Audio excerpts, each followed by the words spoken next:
সামনে রেখে আমরা স্মরণ করছি সেই সকল আহত বিপর্যস্ত পঙ্গু সেনানীদের যারা বিপর্যস্ত অবস্থায়, অসুস্থ অবস্থায়, হতাহত অবস্থায় পঙ্গুত্ব বরণ করে আজও তারা ধুকে ধুকে বেঁচে আছে। প্রাণপ্রিয় ভাইরা আমার, আজকের কথাটা খুব বেশি বলার নেই। আমরা এই ভূখণ্ডের মানুষেরা এর মাধ্যমে ন্যায় ইনসাফ ভিত্তিক সমাজ প্রতিষ্ঠা করা হবে এই স্লোগান দিয়ে মুসলিম লীগ নামের একটি সংগঠন জনগণকে ঐক্যবদ্ধ করে পুরো বাংলার মানুষের এবং ভারতের পশ্চিমাঞ্চলের মানুষের মুসলমানদের অধিকার প্রতিষ্ঠার জন্য মুসলিম লীগের নেতৃত্বে সেদিন লড়াই সংগ্রাম করে অনেক রক্তের বিনিময়ে, অনেক জীবনের বিনিময়ে, অনেক শাহাদাতের বিনিময়ে, অনেক ত্যাগ এবং কোরবানির বিনিময়ে 1947 সালে ব্রিটিশদের হাত থেকে এই ভূখণ্ডকে স্বাধীন করেছিল। কিন্তু আমরা দেখলাম জগৎ ইসলামী ছিল না।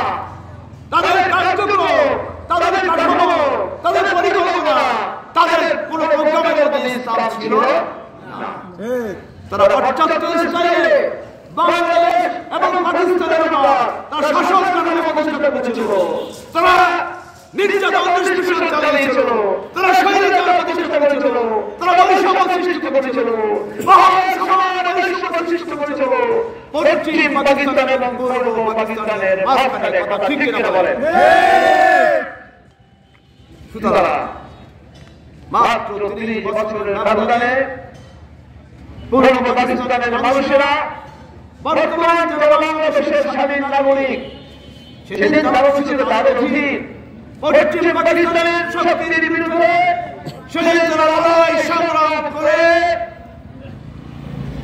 লক্ষ লক্ষ জীবনের বিনিময়ে, মা বোনদের ইজ্জতের বিনিময়ে আমরা স্বাধীনতার নতুন সূর্য ছিনিয়ে এনেছিলাম। এ আশা পাবো, আমরা শিক্ষার অধিকার পাবো, আমরা ভাত এবং ভোটের অধিকার পাবো। কিন্তু অত্যন্ত পরিতাপের বিষয়, বাংলাদেশ আওয়ামী লীগ নামক একটি দলের নেতৃত্বে এদেশের মানুষ সেদিন স্বাধীনতা যুদ্ধে অংশগ্রহণ করে বিজয় অর্জন করলো। বিজয় অর্জনের পরে সেই দলটি এদেশের রাষ্ট্র ক্ষমতাকে পরিবর্তনের দিকে দলীয় ভাবে তারা কুক্ষিগত করে পৃথিবীর ইতিহাসের জঘন্যতম প্রতিষ্ঠিত করেছিল। আমাদের জানা 2009 সাল থেকে 17 বছর তারা রাষ্ট্র ক্ষমতায় অধিষ্ঠিত ছিল। গণতন্ত্রের কথা বলে, মানুষের ভোটের অধিকার এবং ভাতের অধিকারের কথা বলে তারা রাষ্ট্র ক্ষমতায় অধিষ্ঠিত হয়ে বাংলাদেশের মাটিতে পৃথিবীর ইতিহাসে জঘন্যতম স্বৈরাচার এবং ফ্যাসিস্ট রাষ্ট্রে পরিণত করেছিল। আমার মানুষের ভোটের অধিকার হরণ করেছিল, কথা বলার অধিকার হরণ করেছিল, এক দলের শাসন কাঠামো প্রতিষ্ঠিত করেছিল।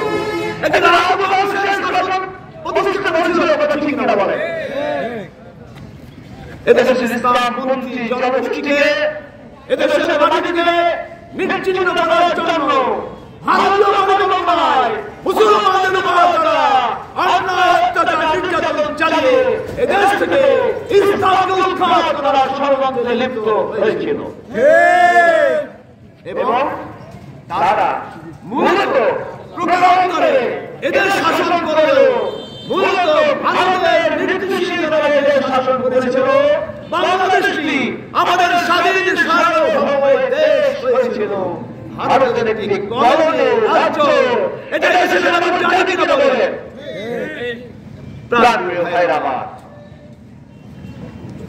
নির্যাতন নিষ্পেষণের হাত থেকে, কারাগারের হাত থেকে মুক্ত করার জন্য, এই জাতিকে শৃঙ্খলা মুক্ত করার জন্য জুলাই বিপ্লবের মাধ্যমে আল্লাহ শেষ মেহেরবানিতে আমাদের সন্তানদের জীবনের বিনিময়ে সাহসিকতার পূর্ণাঙ্গ সংগ্রামের বিনিময়ে বিজয় দিবসের অঙ্গীকার, বিপদ যাক স্বৈরাচার। নারায়ে তাকবীর,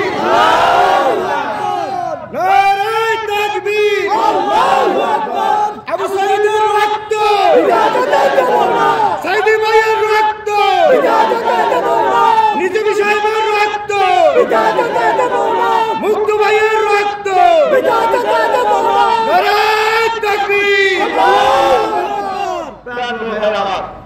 আসুন আজকের বিজয় দিবসে আমরা অঙ্গীকার করি,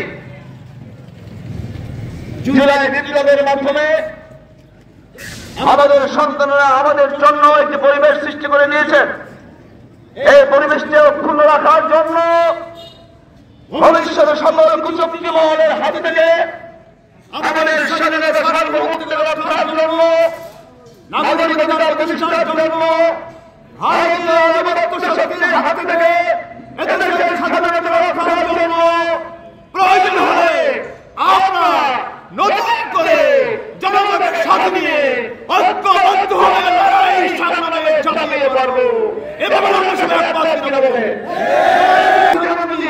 মানুষের অধিকার প্রতিষ্ঠা করতে পারে না, শান্তি প্রতিষ্ঠা করতে পারে না।